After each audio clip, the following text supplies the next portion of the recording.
esta como montañita, ¿no es cierto? ¿Qué? Corresponde a la depolarización. No puede ser. ¿Ya? ¿Cómo? Corresponde a la depolarización. O sea, que se va provocando, ¿cierto?, la transmisión del cambio de polaridad, del pulso eléctrico, y que llega a la parte final, al telodendrón.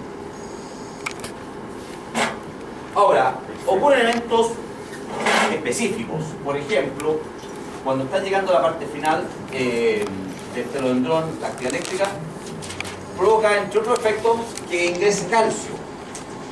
Y por lo tanto se habla de permeabilidad presináptica al calcio incrementada. Entra el calcio. El calcio es un ion muy interesante, porque es muy importante. Ya hemos visto, ¿no es cierto?, su acción en la coagulación. ¿Entra calcio? Su acción en la Entra coagulación. calcio, porque es muy El interesante. calcio también es un mensajero intracelular. Y por lo tanto, el ingreso de calcio provoca un efecto interno, un mensaje interno, que lleva a la migración de estas vesículas hacia la periferia, hacia la membrana plasmática, y liberación del neurotransmisor por exocitosis. Neurotransmisores que difunden y se contactan con sus receptores, que se encuentran en el postsináptico, la membrana de la segunda neurona.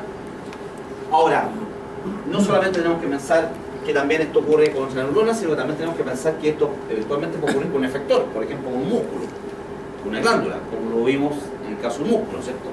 ¿Se acuerdan cuál es el neurotransmisor que actúa estimulando el músculo estriado? ¿El colino? Acetilcolina, correcto. Por lo tanto, el neurotransmisor está liberando acetilcolina. Seca. Bueno, y esto provoca, por lo tanto, en este caso un ejemplo estimulador. O sea, provoca, ¿no es cierto?, que al provocar el efecto estimulador desencadena, ¿no es cierto?, la activación de los canales de sodio y provoca, ¿no es cierto?, este potencial de acción que se empieza a transmitir a través de la membrana de la hoja neurona. ¿Ok?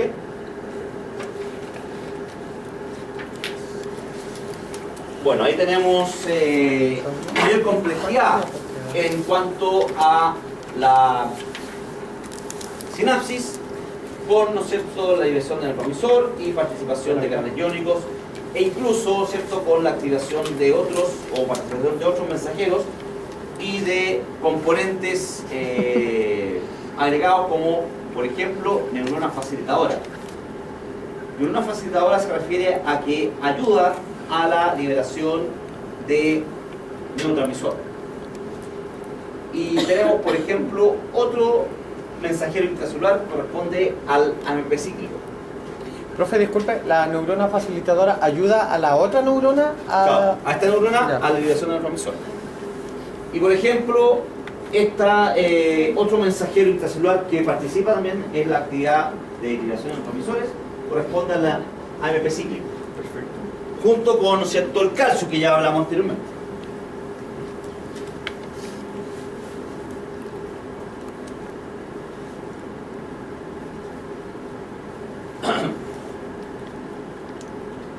Bueno, entonces, para, ¿no es cierto?, consolidar el concepto de excitación e inhibición neuronal, ahí tendríamos el caso de una célula nerviosa en reposo, cuyo potencial en estado de reposo es de menos 65 milivolts en promedio. Si se produce un estímulo excitador, lo cual ya sabemos provoca apertura de canales de sodio y entrada de sodio, comienza su potencial, ¿no es cierto?, a caer, o sea, en el fondo a hacerse menos negativo. Ese es un concepto importante desde el punto de vista de gráfica. Cuando uno habla de, ¿no es cierto?, que se hace negativo, implica que es un número menor. Cuando uno habla de menos negativo es porque se va acercando hacia el lado positivo. Entonces se hace menos negativo porque se va, ¿no es cierto?, provocando la positividad paulatina en el interior de la membrana. Y esto al propagarse provoca el potencial de acción. En cambio, un impulso inhibidor provoca, ya sabemos, activación de la canales de potasio y o cloro, con lo cual el potasio sale y o el cloro entra, lo cual hace que el interior se haga más negativo. Hiperpolarización. y cae en un estado de hiperpolarización, por lo tanto se provoca inhibición. Otra cosa interesante es, por ejemplo, otro antiparasitario bastante bueno es que actúa específicamente sobre los canales de cloro, provocando un efecto de hiperpolarización nerviosa, por tanto un efecto inhibidor, que es el fipronil. O sea, es más conocido el Frontline, que fue, ¿no es cierto?, una maravilla cuando salió al mercado. Ahora hay cierta un poco resistencia, digamos, menor efecto, pero sigue siendo lo mejor para controlar este tipo de infectaciones externas, digamos, llámese púrgido-dermatológico. ¿Usted sabe por qué no se puede usar en conejo? ¿Tiene algo que ver con esto o no? Provoca un efecto. Los conejos son muy sensibles. Los conejos, digamos, una especie que es muy compleja, digamos, ya sea por efectos de deficiencia enzimática frente a la actividad de ciertos fármacos y a su vez porque ciertos componentes tienen efectos neurológicos severos. Por ejemplo, antiguamente se utilizaban mucho los órganos fosforados para controlar infectaciones, ¿ya?, que va a mover los efectos nerviosos que tiene. ¿Ya? Y resulta que el conejo era muy sensible a los órganos fosforados, producto que se moría fácilmente. El conejo es lo mismo, o sea, muy sensible a los efectos del sistema nervioso y provoca un desastre orgánico muchas veces mortal.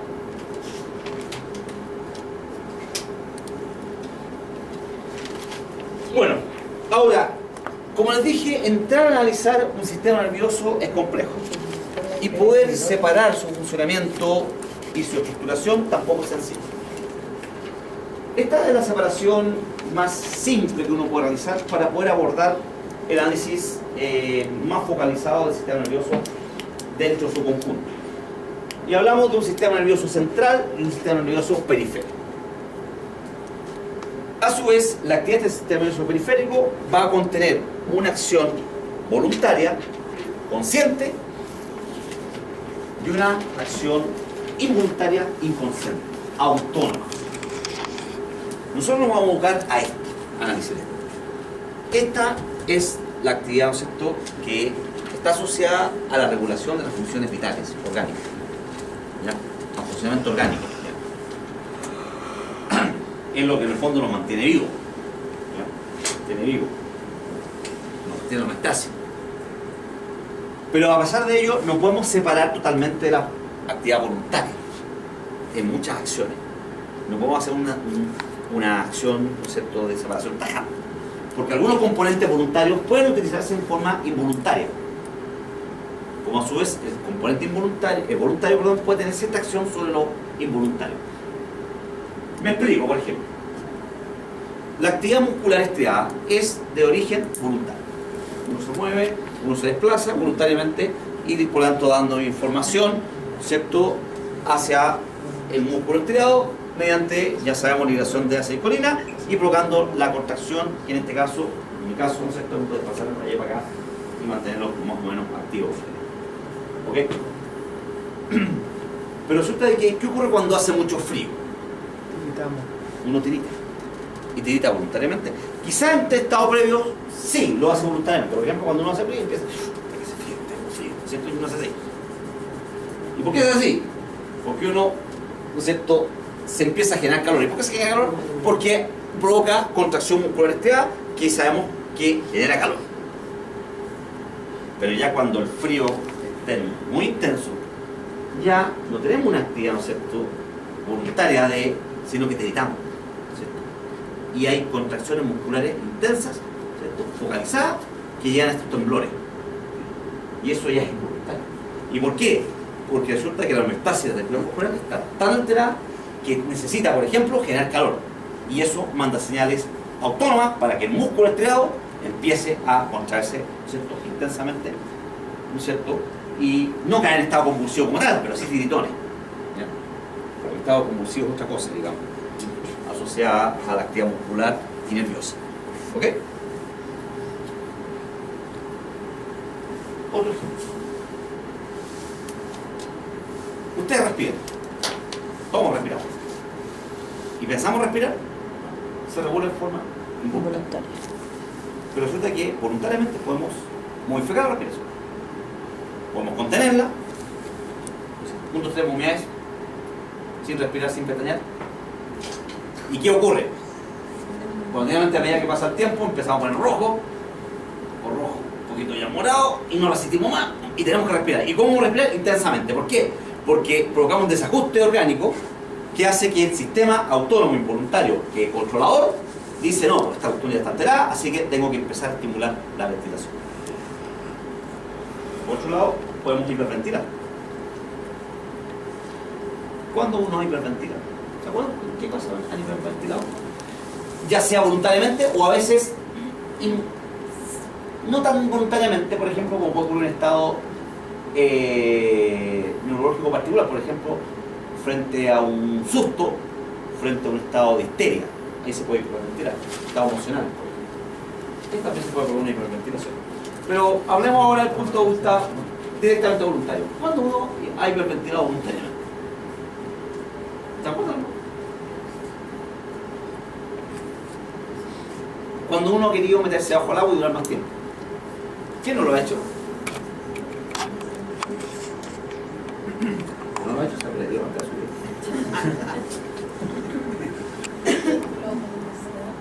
¿Ah? ¿Nunca lo ha hecho?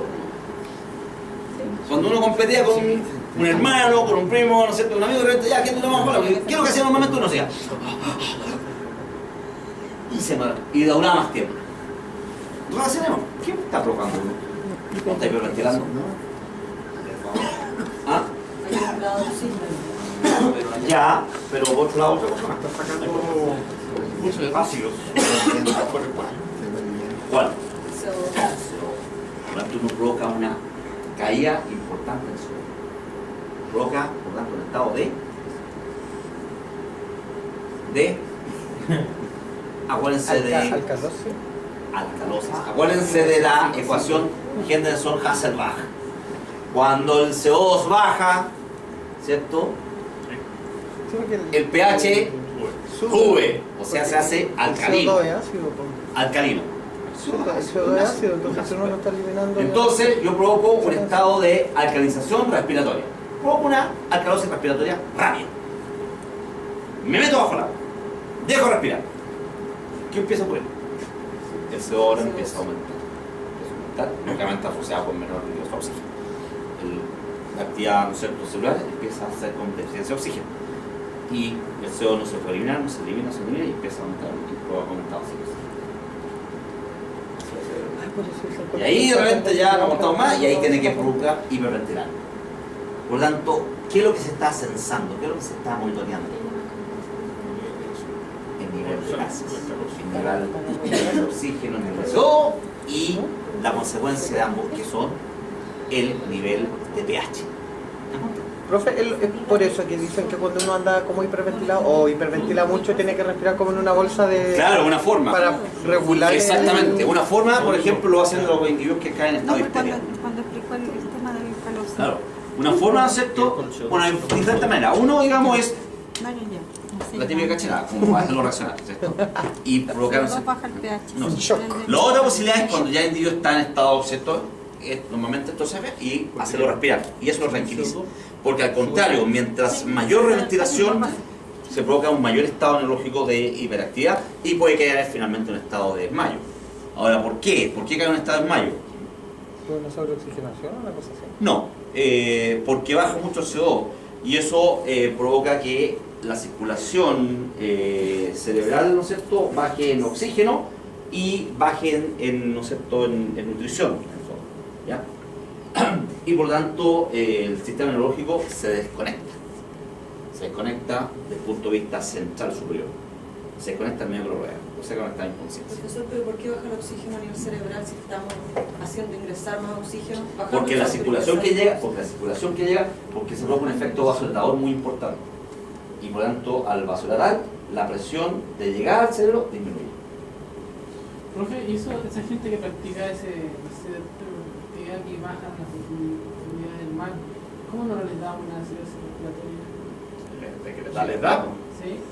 Y no solamente les da eso, les puede dar, y que puede ser mortal, una embolía gaseosa. Pero puede ser lo que Y esto está conversamos la otra vez. asociado al nitrógeno. ¿Ah? Puede ser lo que conversamos la otra vez de que, por ejemplo, la gente que vive en la altura Sí. es como que, o sea, no es que esté como modificado, pero está como más adaptado a eso. Adaptado, de hecho, sí. Entonces, a lo mejor la gente que practica eso. No, lógicamente que hay mecanismo de adaptación. Tiene un mecanismo de adaptación. Es la persona que está, lógicamente, bajo un entrenamiento, lo mismo que un deportista, ¿cierto? Tiene un mecanismo de adaptación que hace que sea superior al promedio, ¿cierto? Y compita, lo mismo. Pero lógicamente hay ciertos conocimientos que hay que entender. Por ejemplo, el individuo que está abajo, se hace inmersión, no puede subir bruscamente.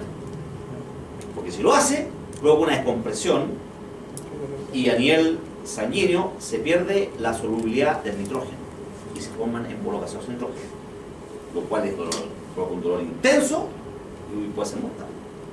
Profe, entonces como volviendo a lo otro, el sistema nervioso involuntario autónomo se puede entrenar, así como juntándome con ese ejemplo de la gente que se ejercita. Claro, que en cierta medida sí, podríamos decir que no es que se entrene el sistema, sino que en el fondo los órganos pueden, ¿no es cierto?, adaptarse utilizando el concepto de que tienen una reserva de acción.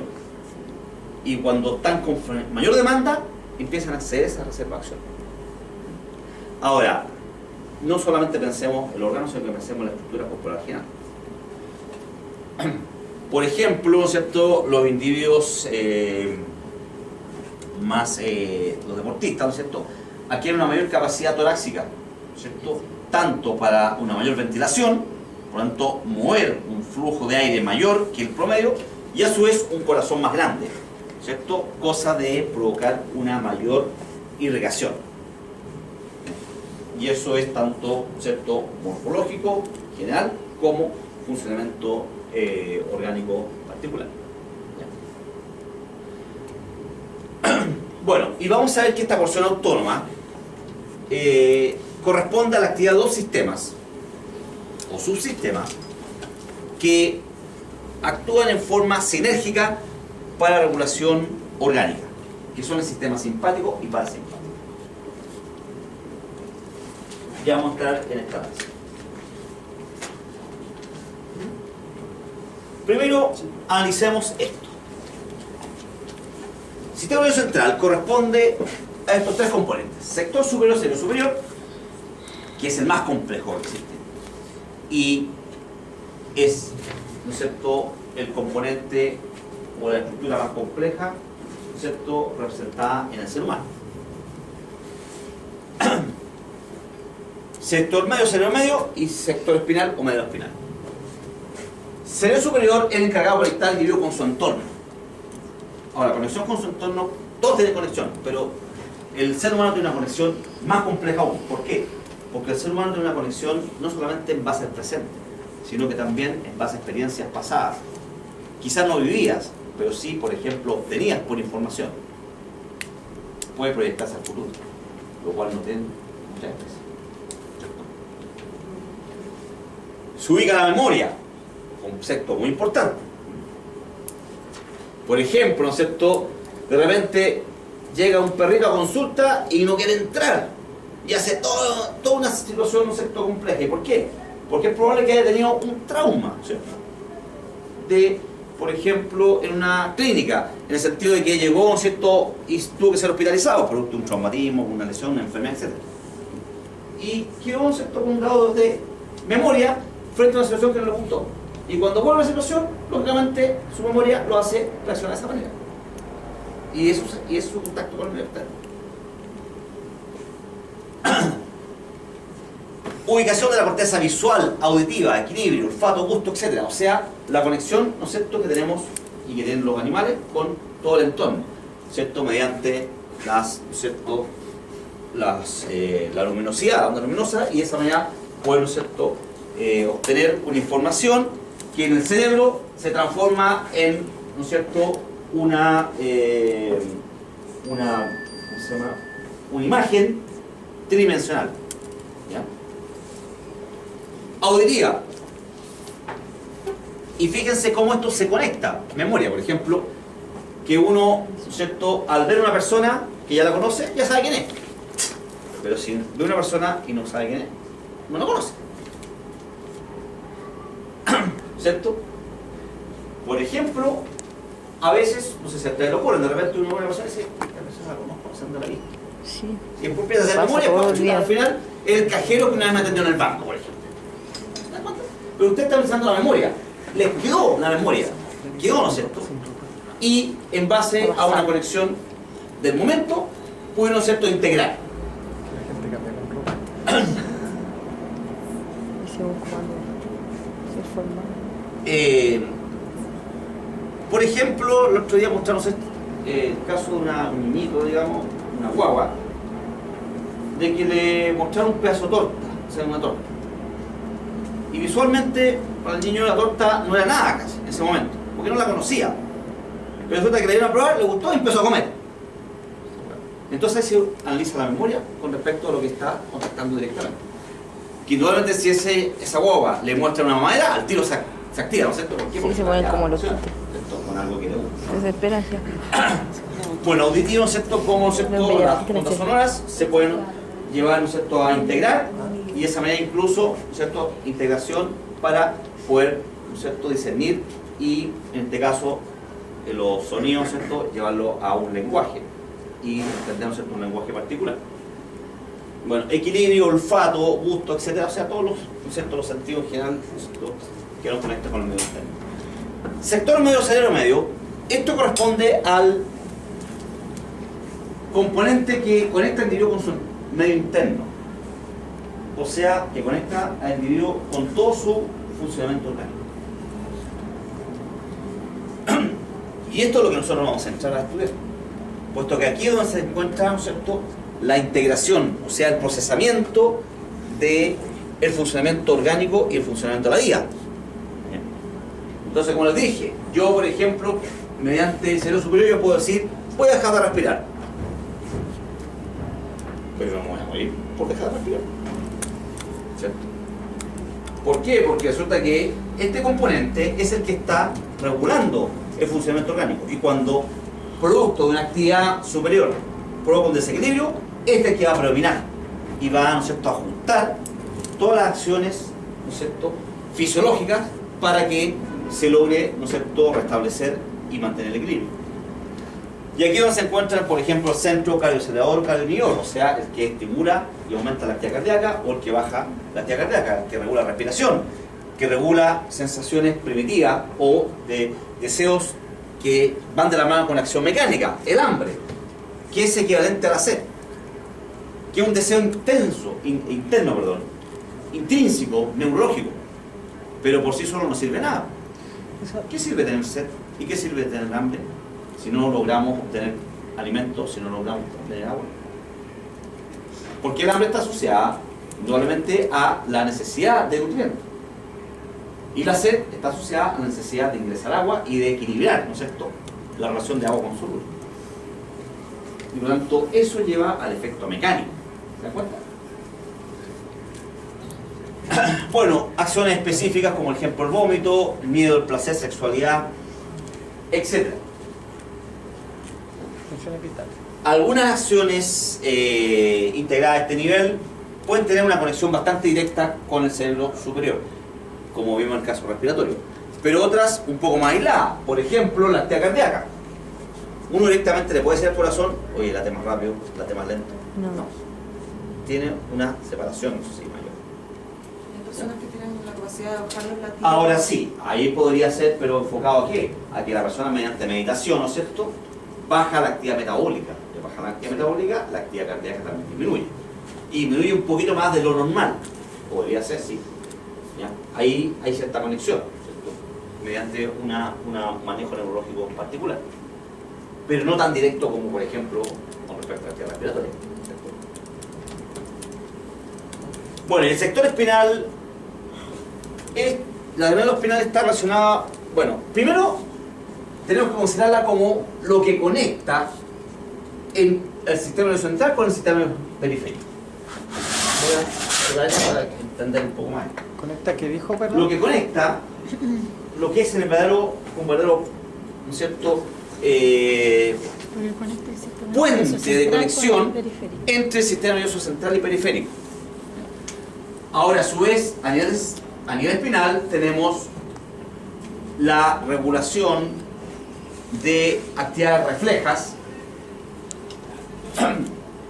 de componentes voluntarios. Por ejemplo, reflejos musculares asociados a mantener la postura, el equilibrio. ¿Ya?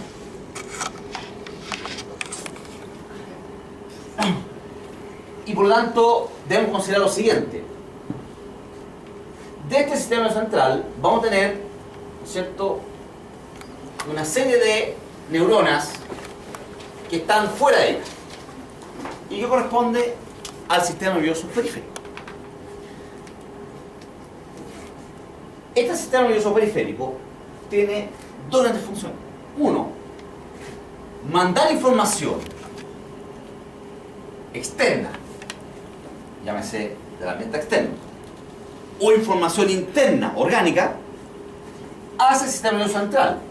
Y esto implica pasar por la médula, o a veces llegar aquí y de aquí se provoca una respuesta, o llegar, ¿no es cierto?, a la parte, ¿no es cierto?, media o superior, dependiendo de la actividad sensitiva que se esté, ¿no es cierto?, produciendo.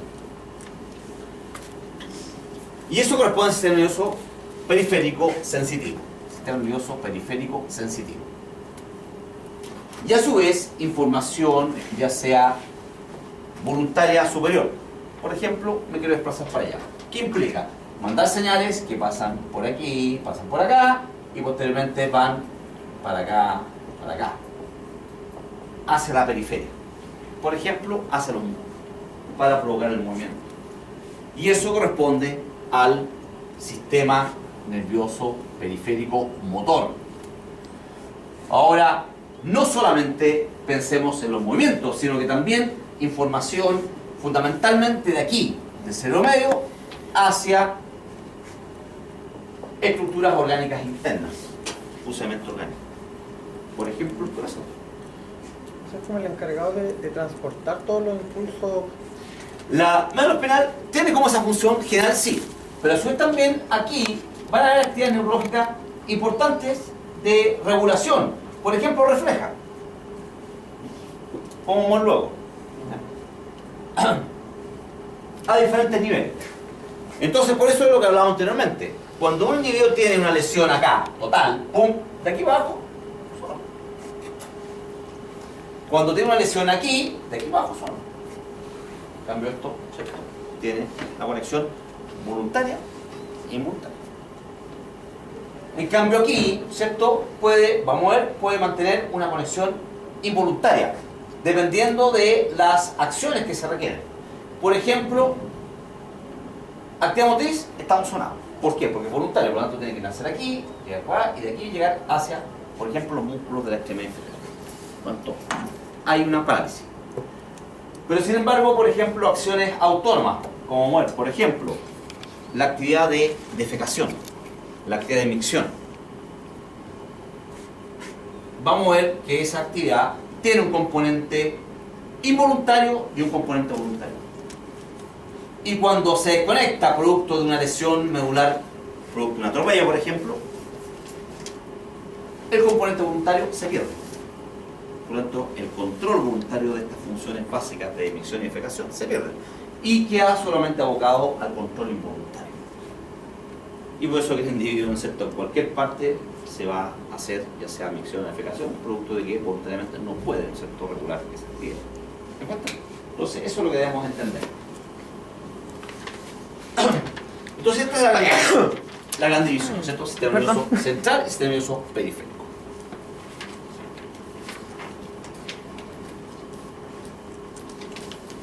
Ahora, la actividad nerviosa integrada. O sea, ¿cómo realiza la integración del sistema nervioso? Lo realiza mediante un esquema funcional, estructural, conocido como arco reflejo.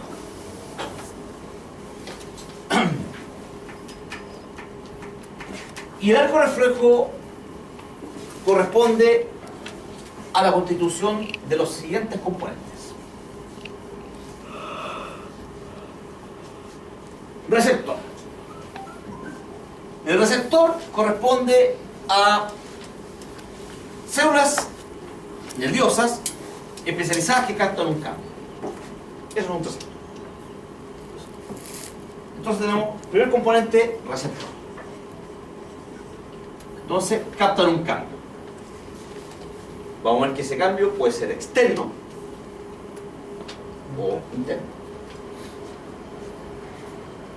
Este receptor hace sinapsis con una neurona llamada neurona eferente, también conocida como neurona sensitiva. ¿Eferente? Perdón, aferente. Sí. Me estaba adelantando. Por eso. Aferente, llamada también sensitiva. Esta neurona hace sinapsis con otra neurona, que es la que efectivamente se llama neurona eferente, también conocida como neurona motora, y esta neurona hace sinapsis con un efector, que en general el efector está representado por músculo, glándula. Se habla de órgano efector, ¿no es cierto? Órgano blanco, etc. Por lo tanto, tenemos tres sinapsis generales: sinapsis entre receptor y neurona aferente, sinapsis entre neurona aferente y eferente, y sinapsis entre neurona eferente y efector. Bueno, esta es la unidad básica integradora con la cual trabaja el sistema nervioso. Pero ojo, depende, eso sí, hasta qué nivel de complejidad del sistema nervioso. ¿Por qué? Porque resulta que el individuo con un sistema nervioso más complejo, mucho más complejo, como el caso del ser humano,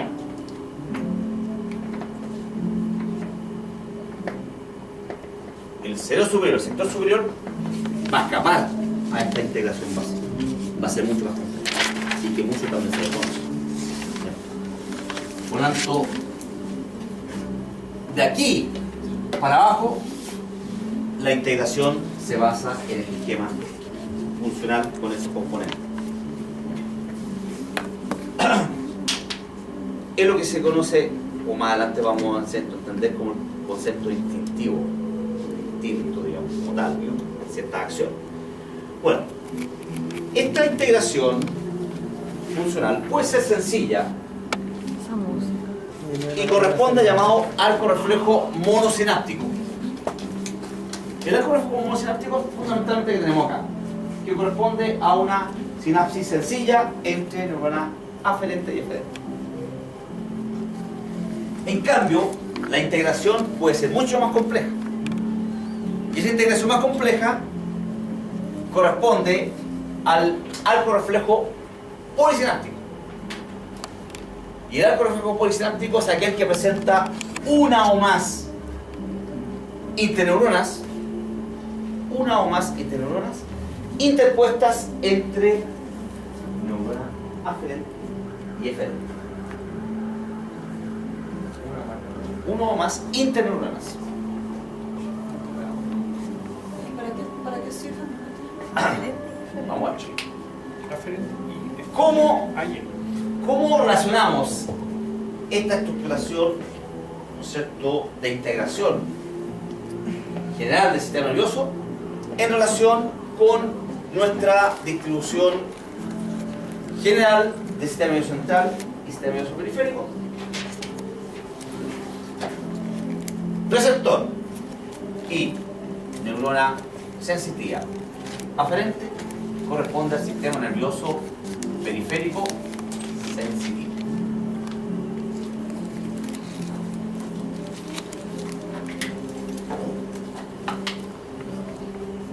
Neurona eferente, parte de neurona eferente y efector corresponde al sistema nervioso periférico motor. ¿Y a qué corresponde esta sinapsis que puede ser sencilla o más compleja? ¿A qué componente del sistema nervioso?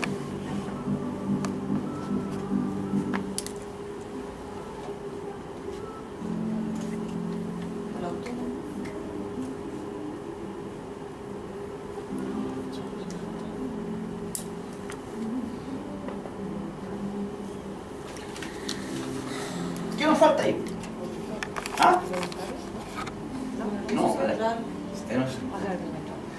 sistema nervioso central. Aquí corresponde el sistema nervioso central.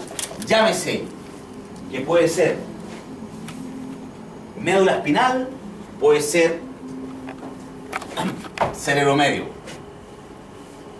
Y como dije, en órganos superiores, o sea, en organismos superiores, individuos superiores, como el caso del ser humano, ya el cerebro escapa a esta integración, ¿no es cierto?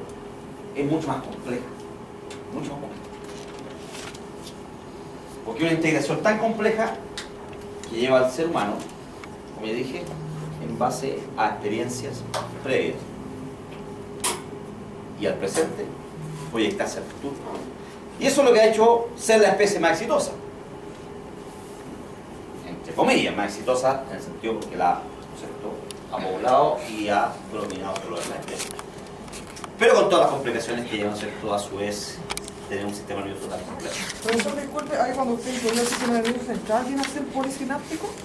Cuando incluye No. eso, tampoco. Puede ser monosináptico o polisináptico. Ah, ya. Lo que pasa es que vamos a ver que, en el fondo, ¿qué componentes son estos? Ya dije, este es el receptor. El receptor es el que capta un campo. Neurona aferente, sensitiva. Es la neurona que lleva esa información hacia el sistema central, hacia el centro integrador. Este es el centro integrador, en el fondo. Centro integrador. Y ese centro integrador puede ser sencillo o complejo, dependiendo de la integración. ¿Y qué es lo que hace el centro integrador? En términos generales, el centro integrador recibe información sensitiva, la procesa y elabora una respuesta. Y la respuesta la envía mediante la hormona eferente hacia el centro. Entonces, vamos a nuestro ejemplo respiratorio. ¿Qué ocurre si aumenta el CO2 y baja el oxígeno a nivel sanguíneo? Lo van a captar, bueno, y esto está asociado también con que el pH sanguíneo tiende a ser Más ácido. baja el pH, correcto.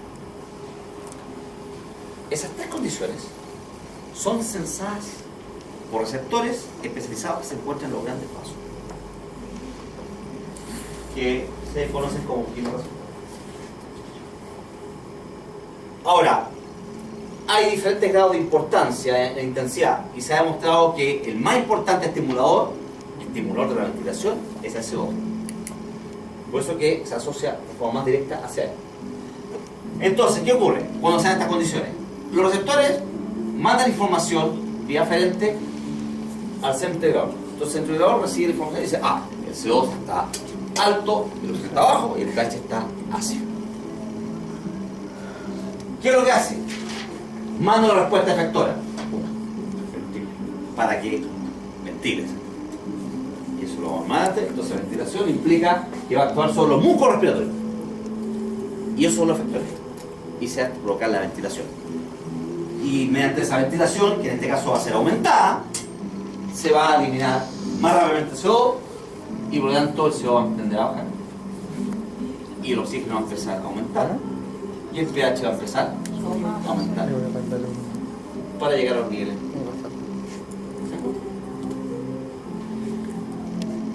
¿Dónde se encuentra el centro integrador de la actividad respiratoria? En el cerebro medio. ¿Y específicamente dónde? En el pulmón.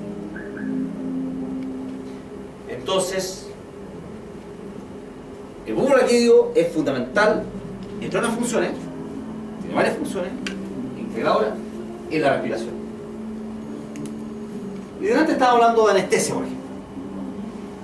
Y cuando uno anestesia a un paciente, lo que hace es deprimir la actividad nerviosa. Y deprime escalonadamente. ¿Pero todos los anestésicos? Todos los anestésicos. En general, está hablando de anestesia general. Entonces, el anestésico general, lo primero que va a deprimir es el cerebro superior. Y va a desconectar al individuo con el medio externo, que lo desconecta en forma paulatina, ¿cierto? Paulatina hasta llegar a una depresión de tal de que el individuo queda en un estado de de sueño, ¿no es cierto? Se encuentra. Y posteriormente empieza a afectar esto a la actividad cerebromedio. Y ahí tenemos centrointegradores que van, vamos a ver, a regular funciones orgánicas vitales. Y cuando uno se pasa la anestesia, en la anestesia, el centrointegrador, por ejemplo, la actividad respiratoria, se puede deprimir mucho. ¿Y qué provoca eso? Esto se corta. Por lo tanto, apnea. O sea, paro respiratorio. Me molesta la música de... Entonces ahí estamos provocando un bloqueo nervioso, ¿cierto? Químico. Ahora, su pregunta iba a lo mejor a los anestésicos locales. Los anestésicos locales en el fondo son bloqueadores de actividades nerviosas periféricas, fundamentalmente de actividad sensitiva. Y así, ¿no es cierto?, se puede, ¿no es cierto?, provocar una manipulación local, ¿no es cierto? A nivel del sensor. Claro. Profesor, disculpe la consulta, el tema cuando hacen paro respiratorio, ¿tiene que ver también con la especie o solamente porque se pasó a la anestesia? No, es que hay ¿Puede muchos haber factores, otra no, cosa hay muchos también? factores que influyen, sí, pues está el factor individual, o sea, de hecho, No se puede. uno trabaja con individuos, Ah. no con pacientes globales, y eso es importante. Y por eso hay que tener en mente que si es un protocolo básico, depende también. Bueno, la anestesia es una situación no sencilla, y uno tiene que tener consideración frente al paciente en cuanto a su gravedad, en cuanto a su condición fisiológica. En cuanto hay pacientes de menor, mayor riesgo, etc.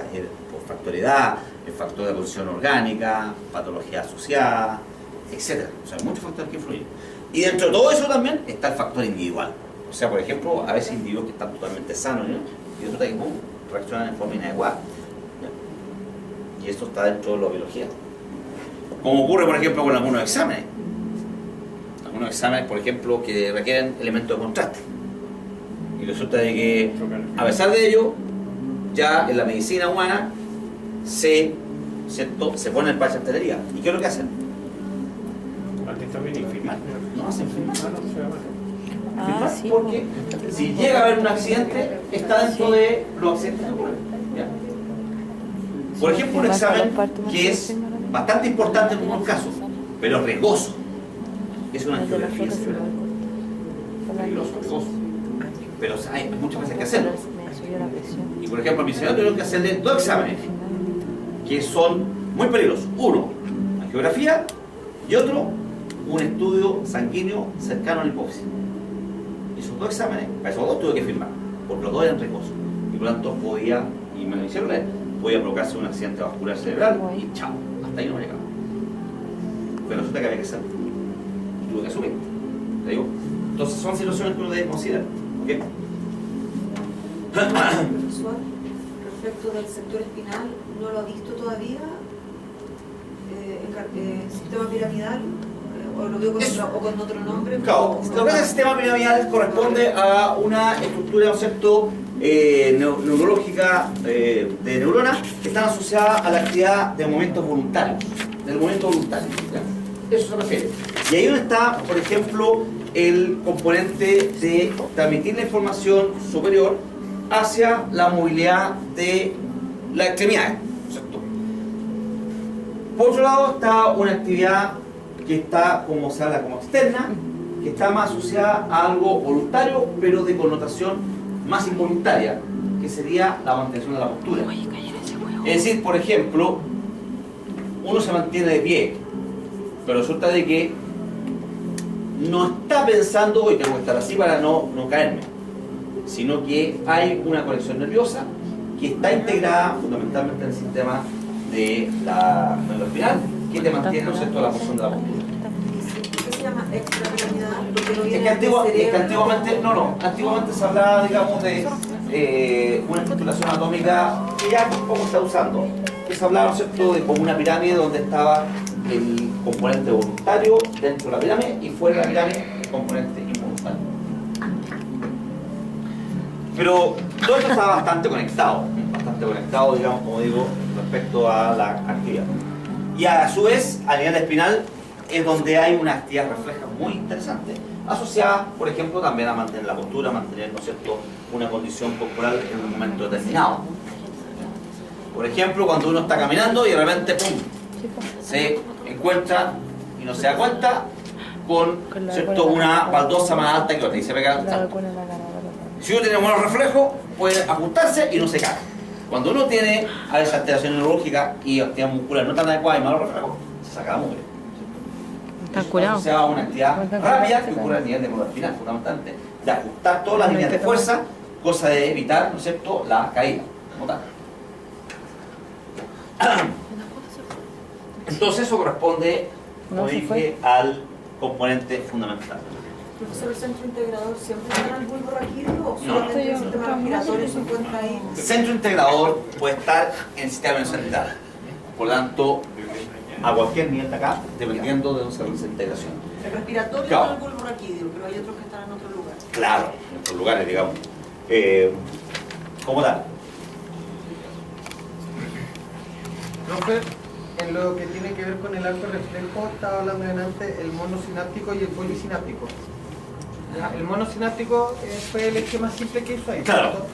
Claro, el monosináptico es el asociado a actividades reflejas sencillas.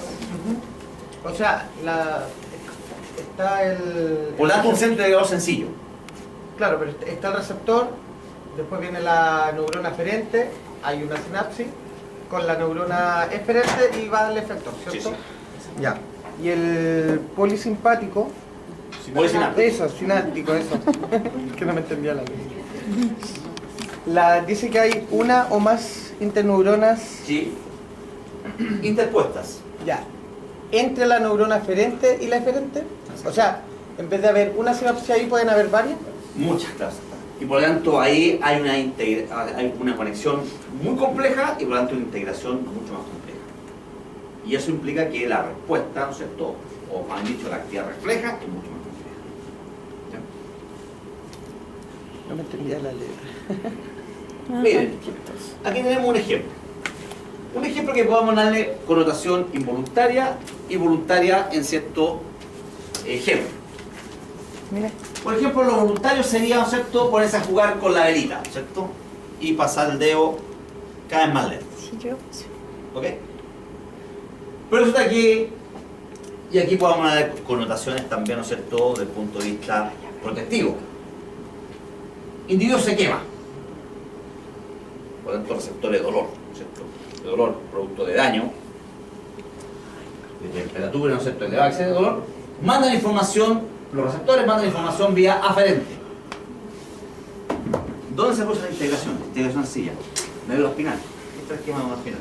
Medio espinal regional, que en este caso sería por aquí. ¿Ya?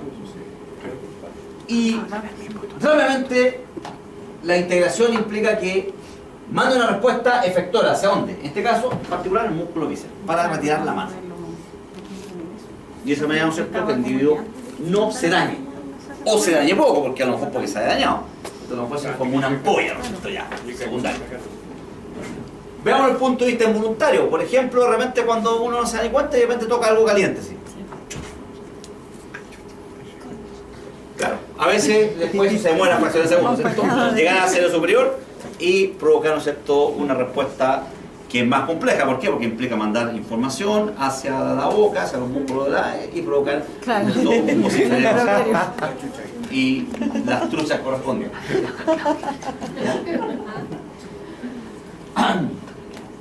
Pero supongamos que el individuo tiene falla sensitiva, neuropatía periférica sensitiva, Calle todo. y toca algo y no siente, cabrón. ¿Qué va a ocurrir? Se va a quemar y se daña. Eso pasa. Se daña. ¿Cierto? Eso es lo que le pasa a los reptiles. Entonces, la actividad somática, la actividad, ¿no es cierto?, de el cuerpo, de la actividad muscular del cuerpo, la postura, el movimiento, enfocado, ¿no es cierto?, a mantener la posición frente a situaciones adversas, sobre todo, como dije, por ejemplo, una imperfección durante nuestro trayecto que nos hace tambalear. Y la actividad autónoma reguladora de las funciones vitales, su integración se basa en un arco reflejo. Y de acuerdo a la complejidad de la integración, es la complejidad del centro integrador.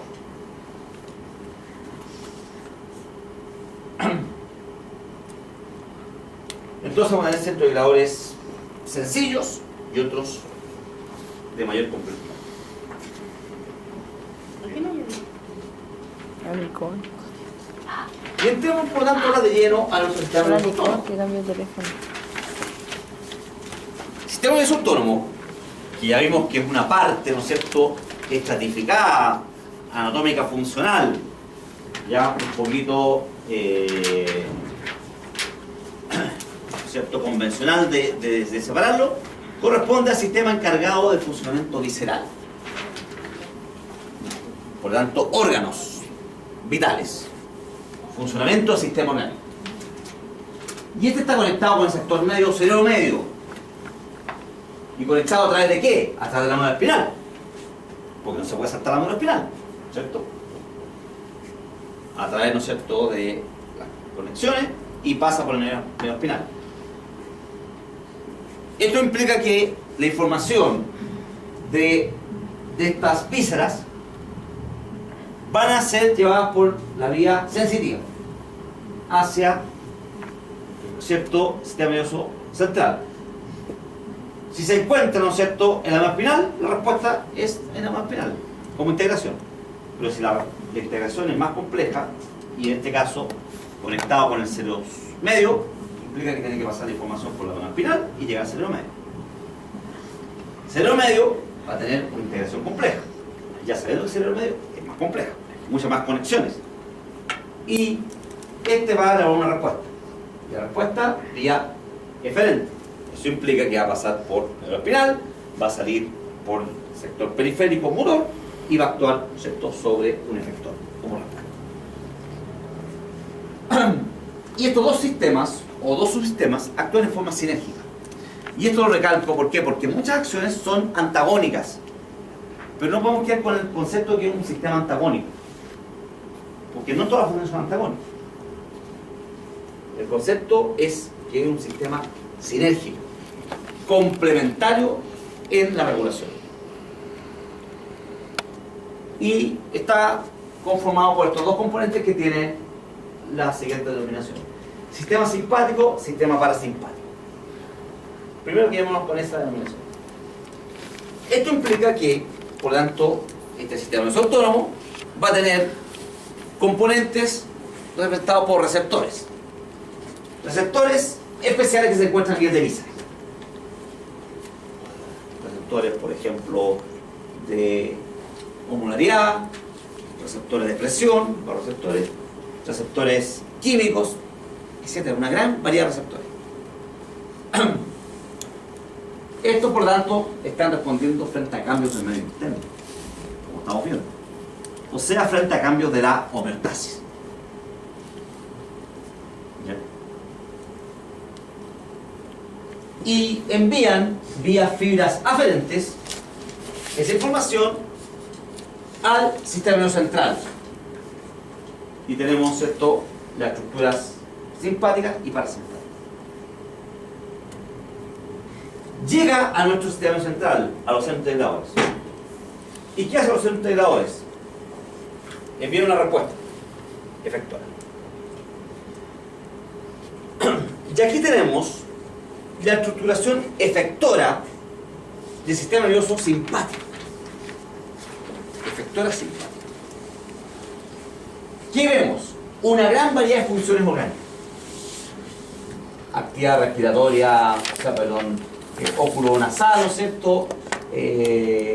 Actividad respiratoria anterior, actividad digestiva anterior, actividad, ¿no es cierto?, ya respiratoria como tal, actividad digestiva, ¿no es cierto?, ya avanzada, actividad cardíaca, actividad glandular en general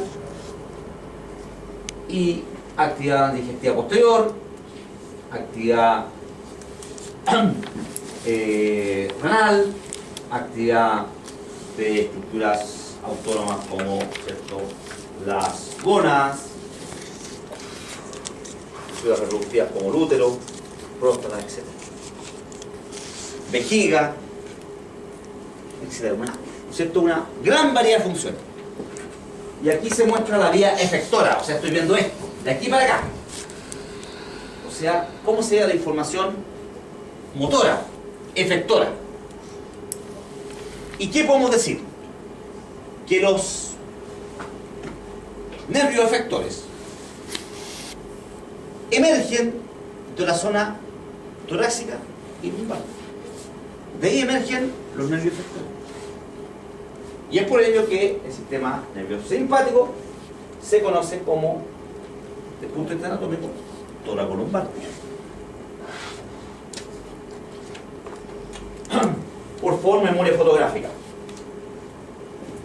Sistema simpático, llegamos a eso.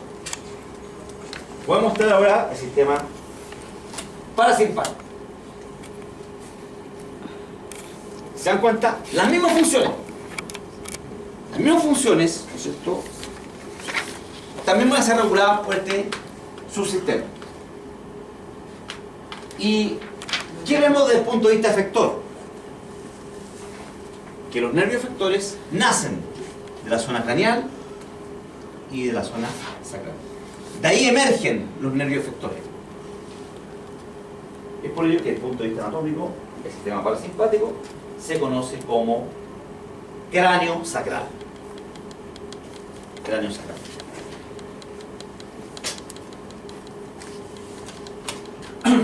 Desde el punto de vista también anatómico, el sistema parasimpático tiene una particularidad también especial. ¿Cuál? Si se dan cuenta, aquí vemos emerger algunos nervios craneales que van a funciones, ¿no es cierto?, oculares, mucosa oral nasal y, ¿no es cierto?, algunas funciones digestivas anteriores como glándulas salivares. De aquí vemos que emerge un nervio que tiene una gran ramificación. Y esa gran ramificación va a regular una gran variedad de funciones. Prácticamente el 80% de las funciones es regulada por este nervio con sus ramas. Y aquí tenemos nervios sacrales que van a regular funciones posteriores o inferiores en el caso del bípedo como en el caso del ser humano. Vuelvo a este concepto. Este gran nervio con ramificación. Ese corresponde al nervio vago. Y como el nervio vago presenta una gran ramificación que regula gran parte de las funciones, ¿cierto?, viscerales parasimpáticas, también se conoce como sistema vagal. Profe, Sistema anatómico, vagal. ¿por qué a los, bueno, lo he visto con perro y con gato, cuando entran en paro respiratorio, te pinchan acá la nariz, y dicen como que activan el nervio vago y eso provoca que como que vuelvan del paro? Contrario. Si tú activas el nervio vago, menos lo vas a sacar del paro. Contrario. Entonces, ¿qué función puede cumplir el pincharle la nariz? Porque yo he visto que Una vuelven estimulación que lleva a una acción simpática. No para. Te explico al tiro, ¿por qué? Nos adelantamos un poco. Porque resulta de que la vía efectora simpática estimula la actividad cardíaca y respiratoria. En cambio, la vía parasimpática, vía nervio vago, deprime la actividad cardíaca y respiratoria. Entonces, si tú provocas un estímulo vagal, al contrario, está empeorando la situación. Entonces tú no tienes que hacer un estímulo simpático. Entonces, el sistema parasimpático inhibe es como que reduce las actividades de, por ejemplo, de estos órganos, Claro. y el simpático la Exactamente. excita. Exactamente. Profesor, vejiga y genitales también pertenecen al parasimpático. Ambos, Si simpáticos. sale ahí, porque sí, Estamos pues. localizados asociados donde sale Sí, sí. el- Simpático y parasimpático. Pero Mira ahí está. Está. vías efectoras simpáticas y vías Eso lo meten en efectoras una juguera y hacen pati. ¿Ya? Con la diferencia que las vías efectoras, Comida de perro también. vuelvo a insistir, las vías efectoras simpáticas emergen de la zona torácica lumbar, pues se llama torácica lumbar. La vía parasimpática emerge de la zona craneal y la zona sacral, se llama cráneo sacral. Y la zona craneal emerge este gran nervio que se ramifica, llamado nervio vago, que como regula gran parte de las funciones, se conoce como actividad vagal. Actividad vagal. Y sobre todo funciones Ah. orgánicas vitales, como por ejemplo la actividad cardíaca, respiratoria y digestiva. ¿Ya? Igual todo nace en ese... ¿Perdón? No, que no te quedes con la duda. Si, ¿cuál es tu...? En el fondo igual todo nace a nivel cerebral, solo Nah, que acá se ¿en ubica, serio? como las neuronas a lo largo de la... O sea, claro, lo que pasa es que claro, nosotros estamos analizando esto ahora, Sí. esto. Pero ahora Mentira. Está mintiendo, la profesor. integración, la información que va a regular esto está asociada con el cerebro medio. Claro, está arriba, solo que baja a Exactamente. nivel No, neuronal. está en el pie del cerebro. Exactamente. Está arriba el cerebro. Bueno, y resulta que, ¿cómo conecta estos nervios, estas neuronas con los efectores? Que como estamos viendo son estructuras que están representadas por músculo y glándula, ¿cierto? Por ejemplo, estómago, ¿cierto? Pared muscular y estructuras glandulares. Lo cual va a hacer variar la motilidad y la secreción.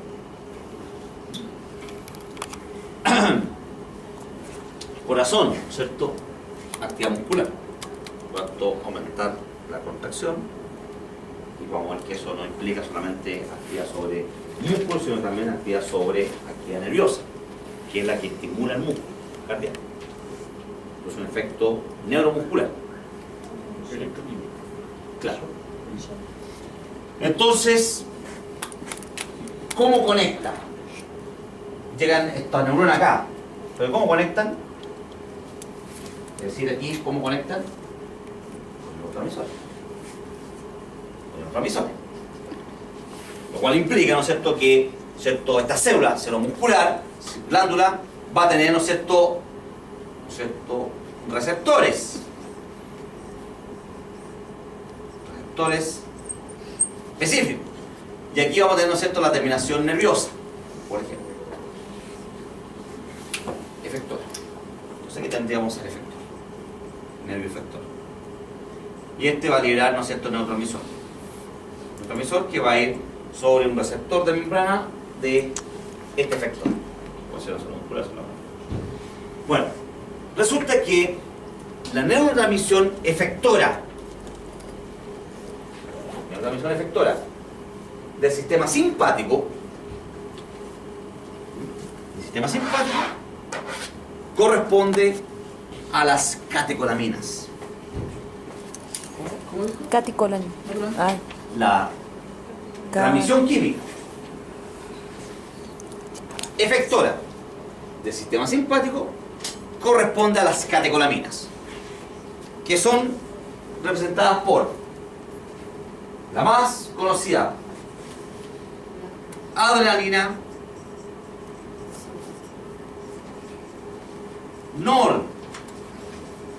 noradrenalina y dopamina. Es un grupo de neurotransmisores, ¿no es cierto? ¿Ropamina? Dopamina. Dopa. Dopamina. ¿Cómo se llama? ropa de Catecolaminas. mina. Las Ropa de catecolaminas. mina. ¿Ya?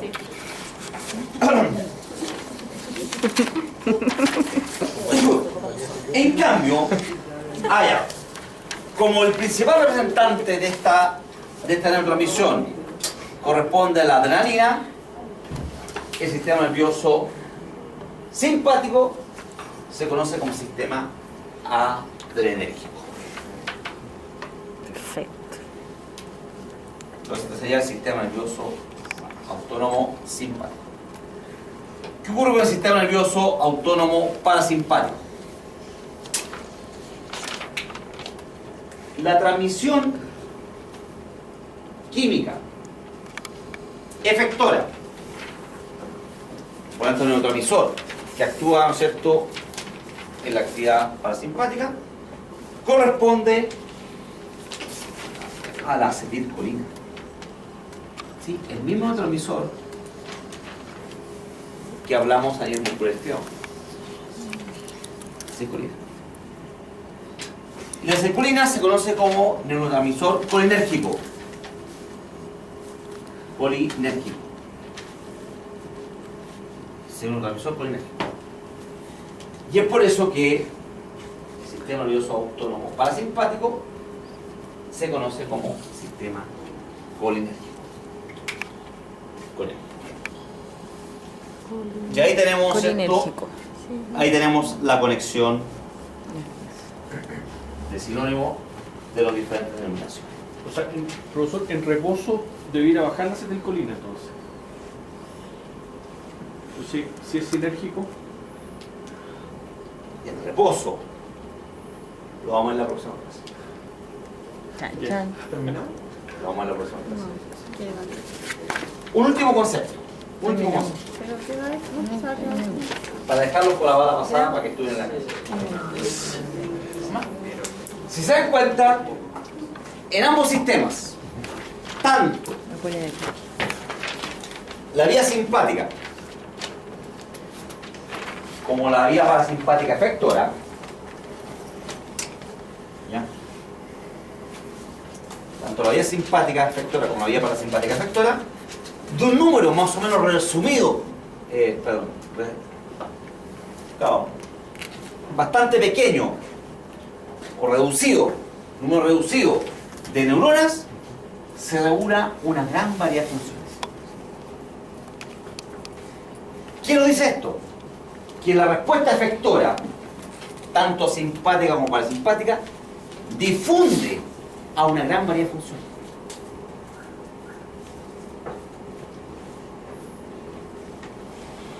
¿Cómo se relaciona esto con este esquema de arco reflejo? Es decir, ¿cómo podemos nosotros entender esta función efectora en tan variedad de funciones, partiendo de un número reducido de neuronas?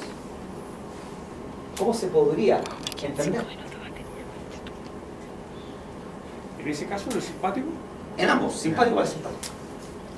¿Cómo al revés? Sí, pero que no es el concepto. Las neuronas efectoras simpáticas son estas y que regulan todas estas funciones. Y las neuronas efectoras parasimpáticas son de aquí y de acá y regulan las mismas funciones. Por lo tanto, de un número reducido de neuronas se regula una gran variedad de funciones, o sea, todas las funciones orgánicas. ¿Qué significa esto? Que la respuesta efectora difunde. Gracias al neurógeno. Y no, debe tener una función dentro de la estructura, pero no es ese concepto. El concepto es el siguiente, que la neurona eferente se separa en dos neuronas. La neurona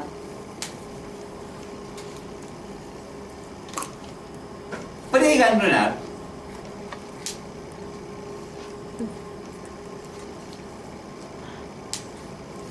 y hace sinapsis con la neurona postganglionar. Y la neurona postganglionar es la que llega al efector.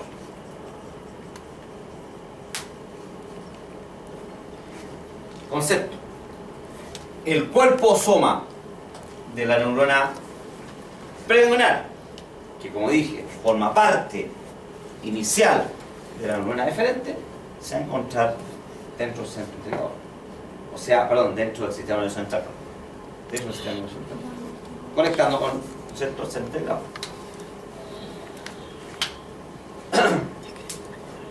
Entonces, de aquí emerge, ¿cierto? Como ya dije, este reducido número de neuronas. Pero acabo de decir que esta neurona efectora se separa en una preganglionar y postganglionar. Pero eso tampoco nos explica por qué la respuesta difunde. ¿Y por qué difunde? Porque en realidad no es una conexión uno solo. Resulta que una neurona preganglionar contacta con aproximadamente 8 a 9 neuronas postganglionares. Entonces, una neurona preganglionar contacta con 8 a 9 neuronas postganglionares. Y de esa manera, lógicamente, esta respuesta aquí difunde en todas estas neuronas. Y de esa manera, ¿cierto?, se regulan todas estas funciones. Por lo tanto, ¿cómo se llama esta estructura? Si esta es neurona preganglionar y esta es postganglionar. Un ganglio nervioso, por ejemplo. Ese es un ganglio nervioso.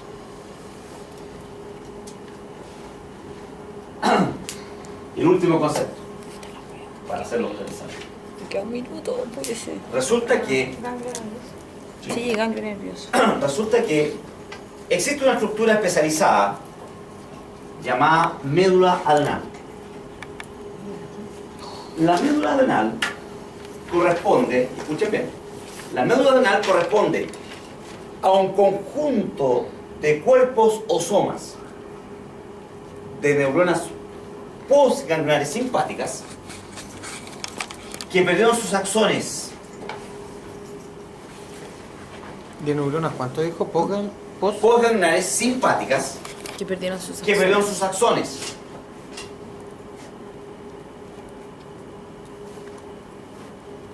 Y que su producción de catecolaminas se liberan directamente a circulación sanguínea.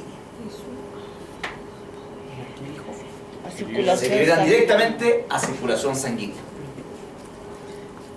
Y es por ello que las catecolaminas se conocen como neurohormonas. Porque se van a liberar catecolaminas, como estamos viendo aquí, directamente en la sinapsis de la neurona postganglionar, que llega al efector, como también se va a liberar catecolaminas a circulación sanguínea por esta estructura especializada que es la médula adenal, que corresponde a este conjunto de cuerpos o somas de neuronas postganglionares simpáticas que perdieron sus axones. Y eso corresponde a un ganglio simpático modificado. Por lo tanto, la médula adenal es un ganglio simpático modificado. Esta situación no ocurre con el sistema parasimpático. ¿No tiene médula adenal?